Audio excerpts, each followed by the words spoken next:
नमस्कार स्वामी भक्तांनो, स्वागत आहे तुमचं पुन्हा एका नवीन व्हिडिओमध्ये. जय जय श्री स्वामी समर्थ. स्वामी भक्तांनो, कुठेतरी फिरायला जाण्याचा विचार जर तुमच्या मनात आला तर सगळ्यात आधी जास्तीत जास्त लोकांच्या मनामध्ये एखादा जुना वाडा, हवेली, किल्ला किंवा मग एखादं जुनं मंदिर या ठिकाणांचाच विचार येतो. अनेकांना जिथे ते फिरायला जात आहेत तिथे शांत वाटलं पाहिजे असं वाटत राहतं. आपणही अनेक ठिकाणी फिरला असाल, कधी एखाद्या जुन्या वाड्यात किंवा किल्ल्यात गेला असाल किंवा एखाद्या जुन्या मंदिरामध्ये गेला असाल, तेव्हा आपल्याला अचानक थकवा आणि ताण कमी झाल्यासारखं का वाटतं? नक्कीच वाटत असेल, पण असं का होतं? तर आज याच मागचं कारण जाणून घेऊयात. मित्रांनो, जुन्या हवेल्या आणि मंदिरांची रचना आजच्या आधुनिक इमारतींपेक्षा थोडी वेगळी असते. जाड भिंती, मोठे ठोकळं अंगण, नैसर्गिक प्रकाश आणि मोकळी शुद्ध हवा यामुळे वातावरण शांत आणि थंड राहतं. बाहेरचा आवाज कमी येतो आणि आतमध्ये स्थिरता निर्माण होते. त्यामुळे शरीरातील नर्वस सिस्टीम रिलॅक्स होते.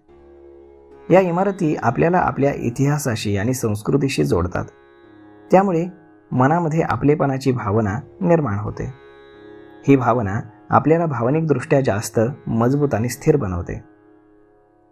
मंदिरांची रचना अत्यंत वैज्ञानिक पद्धतीनं केलेली असते. तिथली शांतता, मोकळी जागा आणि ध्वनीची प्रतिध्वनी यामुळे आपलं मन आपोआप ध्यानाच्या अवस्थेमध्ये जातं.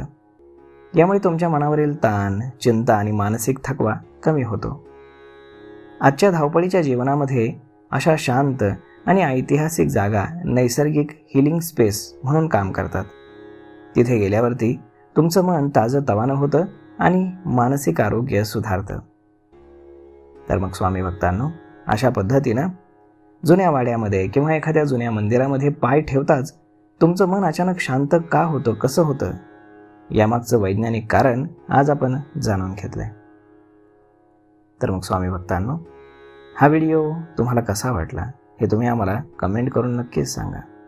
आणि जर आवडला असेल तर आपल्या जवळच्या मित्रमंडळींसोबत देखील हा व्हिडिओ तुम्ही शेअर करायला विसरू नका.